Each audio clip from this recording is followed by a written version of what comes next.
Shalom teman-teman Zoom, apa kabarnya kalian semua? Luar biasa, amin. Hari ini kita ketemu lagi di video ini untuk sama-sama menerima berkat firman Tuhan. Sebelum itu kita sama-sama berdoa yuk. Kita tundukkan kepala. Terima kasih Tuhan, karena sampai hari ini kami semua dalam keadaan yang baik, jauh dari virus-virus yang ada. Kami dalam keadaan yang sehat, keluarga kami pun sehat Tuhan, kami bersyukur. Pada saat hari ini kami mau sama-sama Tuhan untuk menerima berkat firman-Mu. Bukalah setiap hati kami, telinga kami, agar saat firman Tuhan itu kami dengarkan, kami bisa lakukan dalam kehidupan kami, sehingga hidup kami berubah menjadi lebih baik ke depannya dan menjadi berkat untuk semua orang. Terima kasih Bapa, kami siap untuk menerima firman-Mu. Di dalam nama Tuhan Yesus kami telah berdoa dan mengucap syukur. Amin. Teman-teman, hari ini tema yang aku akan bawakan adalah kuasa perkataan. Kita buka yuk di Yakobus 3 ayat 1 sampai 12. Yakobus 3 ayat 1 sampai 12.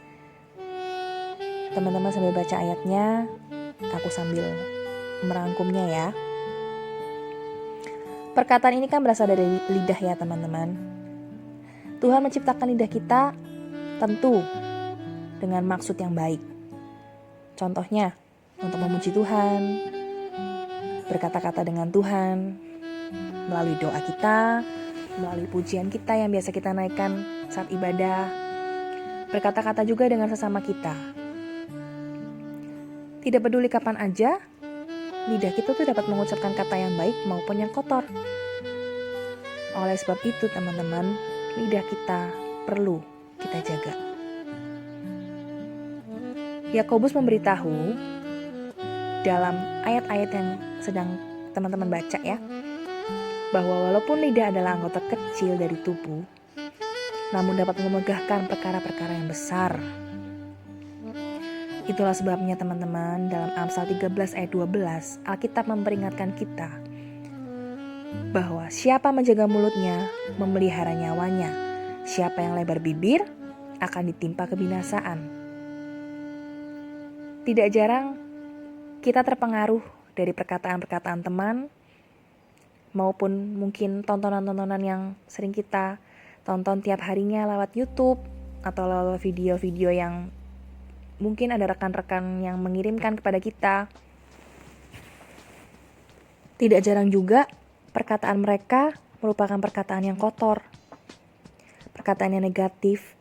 Tapi karena kita sering mendengar perkataan itu, mungkin kita pernah terbawa teman-teman, terpengaruh.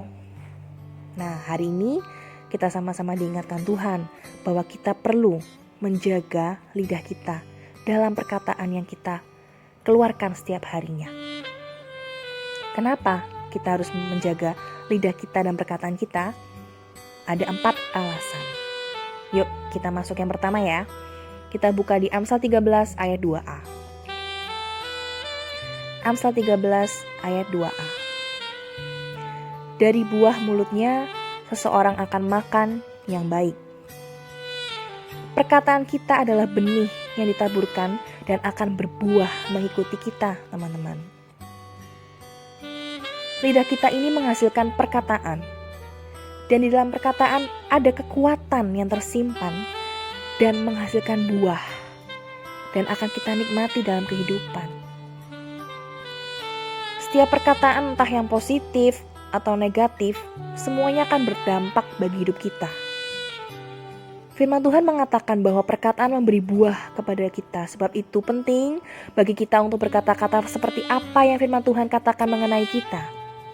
Contohnya, kalau kita lagi lelah, ya kadang suka suntuk gitu.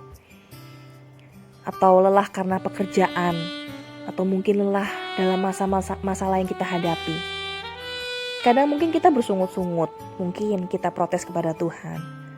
Tetapi yang seharusnya kita katakan adalah, aku kuat di dalam Kristus. Begitu juga saat kita tertekan teman-teman, katakanlah dalam Kristus aku mampu tanggung segala perkara. Jika kita dalam masa-masa yang kekurangan, kita harus berkata, Allahku akan mencukupkan segala keperluanku. Segala kebutuhanku Allah pasti akan mencukupkan, aku percaya. Dan juga saat kita sakit teman-teman, jangan berkata, aduh pusing loh, aduh gak enak badan loh. Tapi kita harus berkata, oleh bilur Yesus, aku sembuh. Dengan memperkatakan firman Tuhan, kehidupan kita akan dibentuk. Dari yang tidak ada menjadi ada, yang tidak tahu menjadi berhikmat, yang lemah menjadi kuat, yang sakit juga menjadi sehat, dan yang tidak mampu menjadi bisa. Amin. Percaya, selalu ada buah dalam perkataan kita. Oleh sebab itu teman-teman, jika teman-teman menginginkan hal yang baik terjadi dalam hidup kita, perkatakanlah hal-hal yang baik pula. Jika ada bagian-bagian dalam hidup kita yang membutuhkan perubahan, ucapkanlah senjata kebenaran, yaitu firman Tuhan. Hal itu akan membawa kita ke dalam perubahan hidup yang luar biasa. Amin. Ucapkanlah apa yang dijanjikan oleh Tuhan tentang kita, dan Tuhan akan memanifestasikannya dalam kehidupan kita. Itu poin yang pertama. Kita masuk dalam poin kedua. 1 Petrus 3 ayat 8-10. 1 Petrus 3 ayat 8-10. Ada satu kalimat yang menarik berkata, siapa yang mau mencintai hidup dan mau melihat hari-hari baik, ia harus menjaga lidahnya. Wah, luar biasa ya. Siapa yang mau mencintai hidup dan mau melihat hari-hari baik, ia harus menjaga lidahnya. Ternyata perkataan kita menentukan hidup kita berhasil atau terkutuk loh, teman-teman. Perkataan tuh sama kayak doa. Kebenaran, kebaikan, dan kesucian yang kita katakan melalui mulut akan mendatangkan berkat bagi kita. Tapi jangan salah, sebaliknya. Kalau ada perkataan-perkataan yang najis, jorok, kekhawatiran, dan kesalahan yang kita ucapkan itu juga akan mendatangkan kutuk dalam kehidupan. Pada saat teman-teman berkata berkat, mengucapkan berkat itu akan berkembang menjadi suatu tudung yang menyelubungi kita di dalamnya, sehingga hidup kita selalu berada dalam situasi berkat Tuhan. Demikian juga dengan kutuk. Di saat suatu perkataan yang mengandung kutuk diucapkan, kutuk itu akan menjadi seperti racun yang menyebar ke seluruh syaraf kita, sehingga ia akan melemahkan kehidupan kita. Dan pada akhirnya mencelakai kehidupan kita. Itulah sebabnya Alkitab berkata, hidup dan mati dikuasai lidah. Teman-teman bisa baca di Amsal 18. Hidup dan mati dikuasai lidah, siapa mengemakannya akan memakan buahnya. Gemakanlah perkataan yang baik teman-teman, agar kehidupan kita berada dalam lingkungan berkat Tuhan. Maka sepanjang kehidupan kita akan mengalami hal-hal yang baik, menikmati hal-hal yang baik.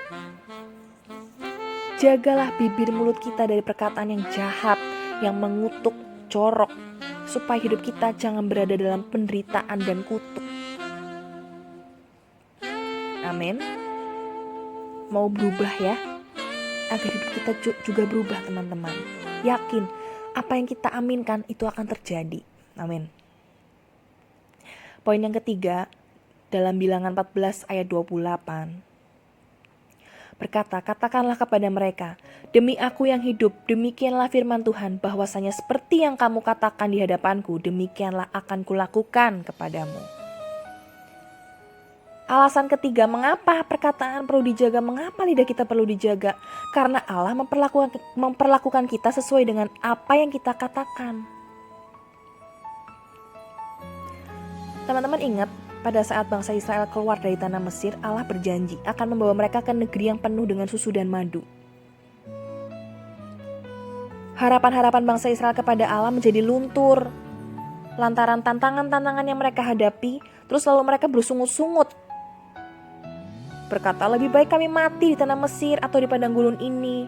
Mengapa kamu membawa kami ke negeri ini supaya kami tewas oleh pedang? Dan Alkitab berkata bahwa Allah memperlakukan mereka seperti yang mereka katakan. Dari angkatan yang keluar dari tanah Mesir, semuanya tewas di padang gurun kecuali Yosua dan Kaleb. Pada saat kita ada dalam sebuah pergumulan, biasanya kita tergoda untuk mengatakan sesuatu. Pertimbangkan itu teman-teman. Allah akan memperlakukan kita seperti apa yang kita katakan. Perkataan kita selalu didengar oleh telinga yang maha kuasa, yang penuh dengan kuasa. Dan apa yang kita katakan akan menggerakkan tangan Tuhan untuk melakukannya kepada kita. Teman-teman paham ya sampai sini ya? Ternyata yang kita katakan itu penuh kuasa, luar biasa. Tuhan akan memperlakukan kita seperti apa yang kita katakan. Maka kalau kita dalam kehidupan kita seringnya hanya mengeluh ya, Tuhan gak akan gerak untuk memberi berkat kepada kita. Tapi kalau kita terus perkatakan iman, terus perkatakan firman Tuhan bahwa Tuhan akan menolongku, Tuhan akan memberikan aku kesehatan, Tuhan akan memberkati aku dengan keluargaku. Semua akan terjadi menurut perkataanmu. Amin. Poin terakhir berkata dalam Matius 2 ayat 36-37. Aku baca ya. Setiap kata-kata yang sia-sia yang diucapkan orang harus dipertanggungjawabkannya pada hari penghakiman. Karena menurut ucapanmu engkau akan dibenarkan, dan menurut ucapanmu pula engkau akan dihukum. Jadi kenapa kita perlu menjaga lidah kita dan perkataan kita? Karena setiap perkataan itu dipertanggungjawabkan bahkan di akhirat loh. Gak cuma sekarang. Tuhan akan minta kepada setiap kita untuk mempertanggungjawabkan perkataan kita di hadapannya. Teman-teman tahu ya, tentu kita akan meninggalkan dunia ini, dan pada saat kita berada di hadapan Tuhan untuk dihakimi, setiap kita akan diminta untuk bertanggung jawab atas apa yang telah kita katakan selama hidup di dunia ini. Berapa banyak kita berkata-kata selama kita hidup di dunia akan dihitung oleh Allah. Gak ada satu kata pun loh yang kita ucapkan baik terhadap diri kita sendiri, terhadap orang lain, maupun terhadap Tuhan, yang tidak akan dibukakan oleh Tuhan. Semua Tuhan akan catat. Oleh sebab itu teman-teman, perkataan kita selama hidup merupakan bagian penting dari kehidupan. Mulai sekarang, teman-teman yang masih suka terpengaruh omong-omongan kotor, omong-omongan jorok, apalagi yang cuma biar kelihatan keren di hadapan teman-teman yang lain, berhenti deh, stop. Karena apa yang teman-teman katakan di poin pertama itu, perkataan kita adalah benih. Ya, jadi kalau kita berkata yang kotor ya, buah yang kita hasilkan juga gak baik gitu loh.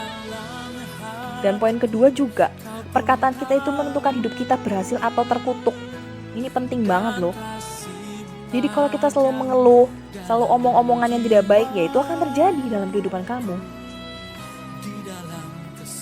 Poin ketiga juga, karena Tuhan ternyata tuh memperlakukan kita sesuai apa yang kita katakan, teman-teman.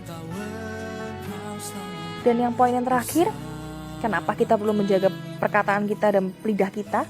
Karena saat nanti Tuhan datang untuk kedua kalinya, saat penentuan kita akan masuk surga atau neraka, semua perkataan kita harus kita pertanggungjawabkan di hadapan Tuhan.